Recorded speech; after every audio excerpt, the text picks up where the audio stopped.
10 years ago in San Francisco, an independent developer that went by the name of Supergiant Games was founded by ex-Electronic Arts employees Amir Rao and Gavin Simon. After doing extensive work on Command & Conquer, a video game series that anchored itself in real-time strategy, the two Electronic Arts developers agreed to separate themselves from their corporate overlords and begin work on an entirely new studio. Over the course of the past decade, Supergiant is one of the select few studios that have not only retained my respect, but garnered more and more of it from me with every new release. I tried covering Hades for a bit when its early access first dropped, but I had been keeping up with them behind the scenes ever since their early Bastion days, and I really have no idea why it took me until now to give them the praise that I believe they're due.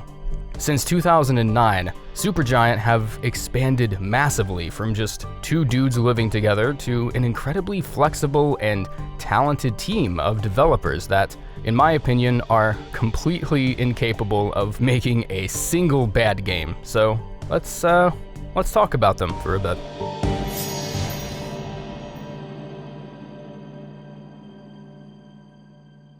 Prior to their identity change to Danger Close Studios to prioritize their work on the Medal of Honor games, EA's Los Angeles studio was completely enamored with one of their most successful strategy franchises at the time, Command & Conquer. As per Gavin's statement in a panel during PAX West at 2019, his experience with EA Los Angeles and Westwood Studios can be traced as far back as Command & Conquer Red Alert 2, all the way back in the year 2000. And it's here in these offices where the idea to start work on Supergiant Games was discovered, starting with Amir and Gavin eventually calling it quits on the Command & Conquer series and the EA Los Angeles branch altogether. After hitting the road and moving in together, the duo began contacting a few of their industry friends, a lot of whom worked for companies that competed with EA directly at the time, such as Infinity Ward and 2K. Amir and Gavin included them in on their plans they envisioned for what would eventually become Supergiant Games, and one by one, the team we're familiar with today slowly began to assemble. I've linked a video of the full panel posted by Supergiant's official channel, and the team actually tells a couple stories involving the struggles of moving in together. It's actually a pretty entertaining watch, and I would definitely recommend you check it out afterwards. Soon after the official move-in, Amir and Gavin would end up recruiting the help of childhood friend and bandmate Darren Korb, who would become responsible for all of Supergiant's audio production, sound engineering, and especially the music score. In addition to other music projects he had worked on in the past, Darren's work in Supergiant would end up giving him quite the discography, and the soundtracks he would go on to make for each Supergiant IP in the future shared some similarities, while still being uniquely captivating music scores all by themselves. Despite being engineered and composed by the same person, each game's soundtrack by Supergiant seemed to tackle completely different themes that really set them apart from the others.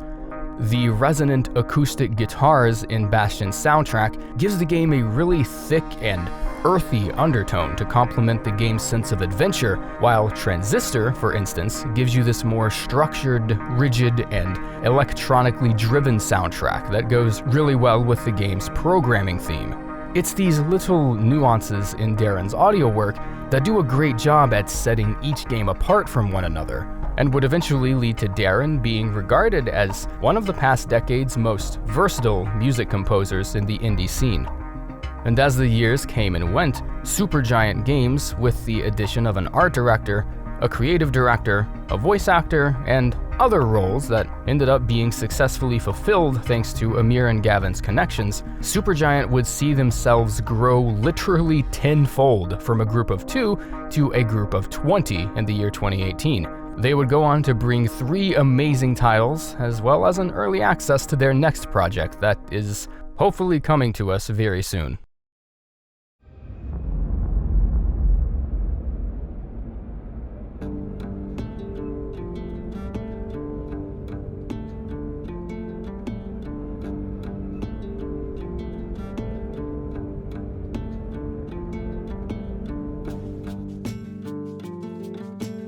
Bastion was in development for around 2 years, starting from when Amir and Gavin called it quits at EA.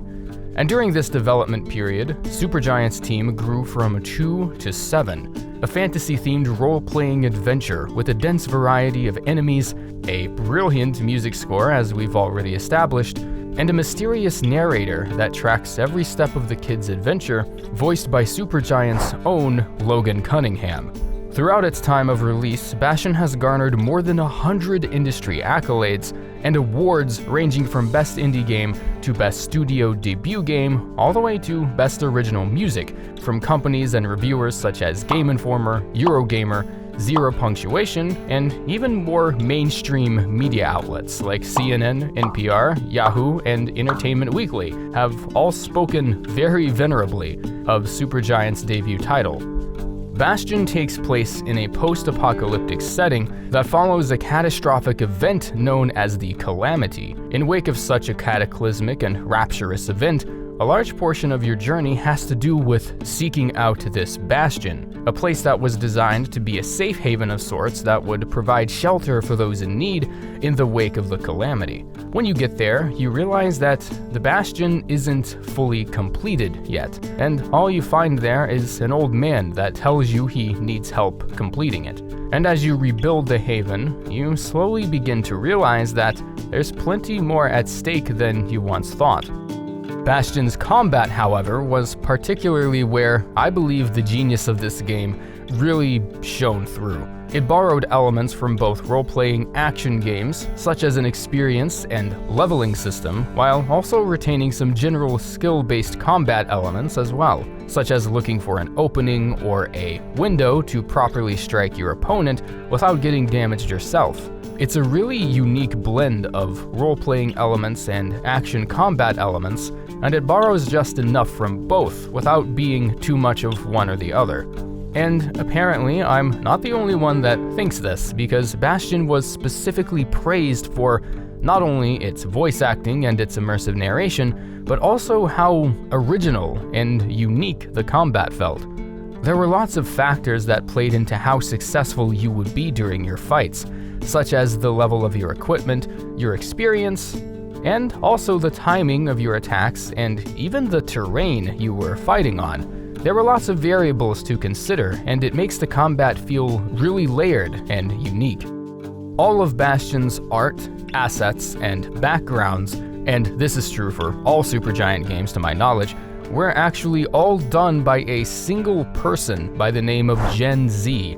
And the fact that only one person created such a versatile amount of assets, from the rigidity of the cinder brick fort all the way to the vibrant weeds and vegetation of the hanging gardens, every area in Bastion does a wonderful job differentiating themselves from one another, and knowing this was all painted up and literally created from scratch by one artist is quite astonishing.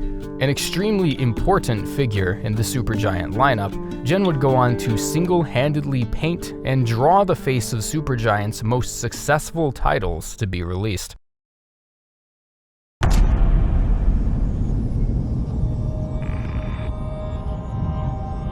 They will track you down, wipe you out, and take whatever's left of me back to those 2-bit Camerata pieces of trash. Look, whatever you're thinking, do me a favor. Don't let me go. Which segues us pretty comfortably into Supergiant's next big project, Transistor. Transistor featured the same isometric point of view, despite the art style, dialogue, pacing, and general combat mechanics differing vastly from its predecessor. And I think that's a facet of Supergiant's design that really underlines just how good these guys are. I played both Transistor and Bastion pretty soon after they released, and fell in love with them both for entirely different reasons. The unique combat and leveling systems that gripped me like it did in Bastion was completely unlike the immersive level design and art style that kept Transistor so captivating to me. It's amazing to me that the same development team can make two games with the same isometric perspective like this and still have elements to where the two games feel worlds apart from each other. In Transistor, The combat, the voice acting, and especially the level design feels much more rigid and structured in comparison to its 2011 ancestor. Transistor took everything that felt so immersive and captivating about Bastion and somehow managed to defy the odds completely and make those elements even better. And it seems like the general player base agrees with that, because the sales for Bastion during its release year topped out at around 500,000, a number that Transistor would end up doubling almost effortlessly within only 6 months. Transistor takes place in a sci-fi futuristic town known as Cloudbank. We are in control of one, and technically two main characters, Red and the Transistor, which is the circuit board type weapon Red uses for the entirety of the game. Once a famous singer, Red falls victim to an attack one evening, brought on by an oppressive force of robotic minions known as the Process. The Transistor, the mysterious weapon you pick up, is found buried in the chest of a man that supposedly spared your life at the expense of his own during the attack. It turns out these robotic minions have masters that call themselves the Camerata, a sinister terrorist group in Cloudbank. And for reasons I won't spoil here in this video, of course, the Camerata are extremely attracted to this weapon and seem very adamant for Red to hand it over. The combat of Transistor was a massive step up from Bastion, as it added an entirely new layer of complexity to real-time combat known as the turn function, which allowed the player to switch back and forth between real-time gameplay and a planning mode where you could implement your attacks and movements a little more strategically. Other functions and combat abilities can be used individually and can also be used to accentuate and enhance the effect of another function as well. You begin unlocking upgrade slots for your abilities, and let's say for example you had a crash function which does basic damage and stuns enemies for a brief time, and you paired it with another function known as Cull, which is a more damaging attack that allows you to knock enemies up in the air. Assigning Cull as a subfunction to Crash will not only give Crash more base damage, but also knock your targets into the air just like Cull would by itself. It's a really intricate system, and there's so much to be played around with and fooling around with what types of abilities you can give yourself. Every function can either be used as a base attack or as an enhancement to another attack. So you're given a pretty massive scope of freedom to mix and match abilities to fit with your playstyle. The turn function is something you are greatly encouraged to use. The game makes sure that you're well equipped enough to handle any single encounter without its use, but as the game progresses, the process comes at you in hordes, to the point where using the turn function is inevitable to keep from being overwhelmed. If the process dwindles your HP down to 0, you still have the chance of fighting, but your function and combat abilities start becoming corrupted. The combat is really difficult to nail down, and it definitely takes some time getting used to, but it's probably one of the most unique and creative combat systems I've ever seen put into a video game. And once you figure out how it works, it honestly never gets old. Transistor's mechanics have since been praised by outlets like GameSpot, Giant Bomb, and Eurogamer for having one of the smartest and most stylistically implemented combat system they've ever seen. Christian Donlin of Eurogamer even said the combat was a tight system in which almost nothing is wasted and experimentation is encouraged. Transistor has probably some of Supergiant's most stylized visuals and art design, or at least tons more stylized than the work they've done before. Bastion's caverns and gardens and organic visuals are not easily compared to the more mechanically rigid feel of Transistor. A lot of the game's stylized sci-fi themed visuals have much darker undertones than Supergiant's previous title, and it results in this relentlessly brooding Big Brother sort of atmosphere where the city is alive and watching you.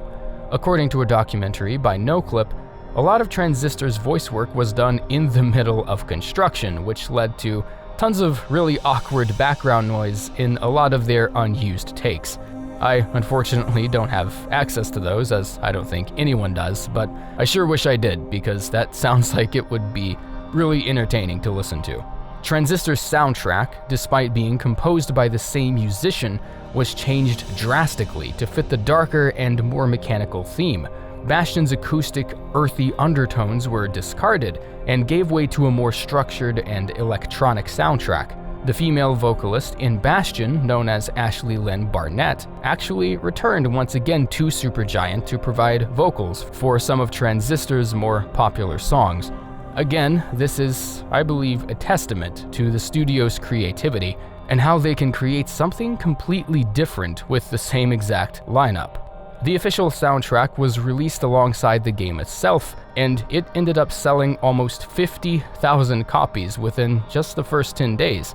Supergiant was really beginning to take off at this point.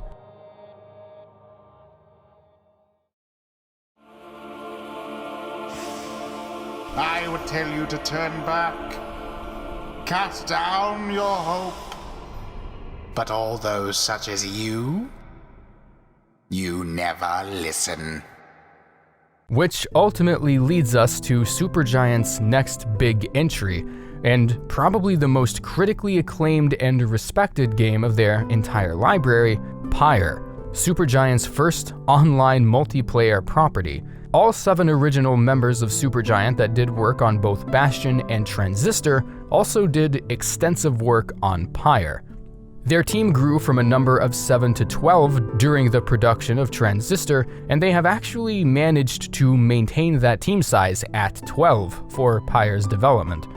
Supergiant have always seemed to favor a smaller team dynamic as opposed to a larger, more corporate one, and they've released plenty of statements in regards to just how important they believed it was to keep said team dynamic in both present and future projects. Thus, as development was pushed forth in Pyra, it would eventually become Supergiant's first and only game to date to have the 12 exact same people behind it as their previous project. Pyra takes place in a massive and very enigmatic purgatory sort of realm. Your character, the reader, is tasked with leading a band of exiles out from this realm and to their freedom, but that of course doesn't come easy. This purgatory realm is home to the hosting of ancient competitions and sports events known as rites. If you come through, the reward is your freedom. But if you are defeated, you and your team are left in the dregs of purgatory until the end of days. This premise has given way to Supergiant's largest and, in my opinion, their most expansive and most immersive single-player campaign in their lineup thus far. The combat is extremely interesting, and that's definitely saying something for a Supergiant game. Its combat mechanics resemble its past games on the surface, but there are definitely other elements of Pyra's combat that seem to echo something out of much sportier and competitively driven games, like Rocket League for instance. In Pyra, you control a team of 3 in real time, but you can only control one character individually. You can't control multiple characters simultaneously. You're only limited to one character at a time, which leads to some really cool strategy opportunities where you kind of have to predict where the enemy is going to go and how they're going to attack you.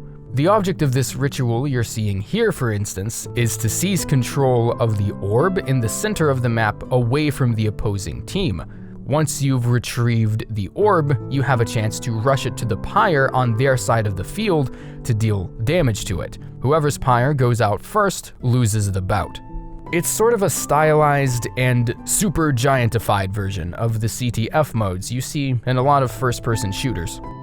Alongside the sportier combat, Pyra tacks on an additional layer of depth with choosing which exiles you would like to perform in certain rites. During the preparation phase of each rite, you have some time to set up your preferred team of 3 characters, and you can view information on each character's performance, their strengths and weaknesses, and whatnot. This can give way to some very diverse and open decision-making where one exile may not get along well with another exile that you've chosen for your team. And if you aren't careful, this incompatibility can drastically and very negatively impact your team's performance in rites. Selecting a team of 3 exiles who are all fond of each other, on the other hand, can also be extremely beneficial. It's one of the first and only sports-related games that I've ever played that pays attention to the more emotional side of teamwork and factors that into your team's performance. There are many other things the game forces you to consider when picking your team. Sometimes a character might be exactly what you need for a certain game, but may prove to be standoffish towards another equally important character on your lineup, and a certain character's strengths on the field might not be worth the conflict you'll be setting up if both of them are on the same team together. It's just this really cool and immersive dynamic that explores some of the emotional tension going on outside of the rights themselves. Certain characters have certain abilities contingent on their race and faction. The Curs are much smaller creatures that have much more maneuverability than the rest of the cast, and some have access to abilities such as a double jump that can be used to evade larger opponents. Other race-specific abilities like sprinting, increased stamina, shoulder smashing, sustained flight, and some really exciting abilities down the road. I think one of my favorites probably has to be an ability from the demon race, where if you're in possession of an orb, you can actually throw it at an opponent and knock them unconscious with it. It's pretty insane. Pyra garnered praise for just about everything that it did.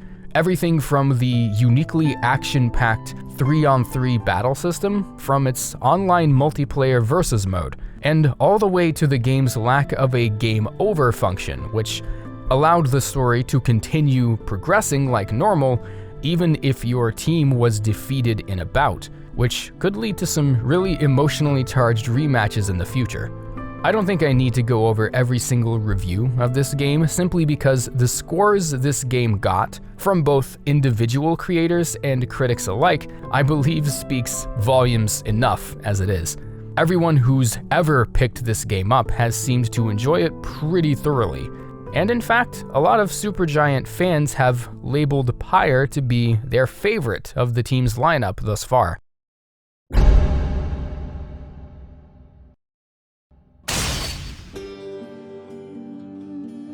Death is inescapable. If you think otherwise, why then, don't let me stop you.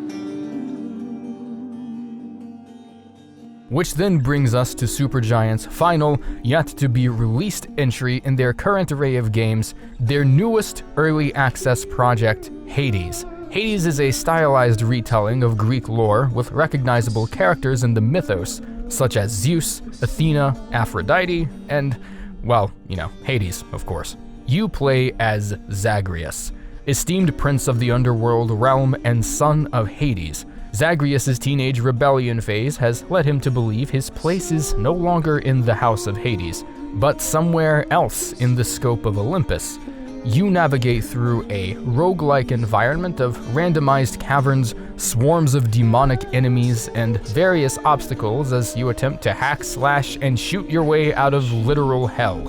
The gods of Olympus are there to lend their own hand to you as well, giving you various boons and buffs to your root abilities.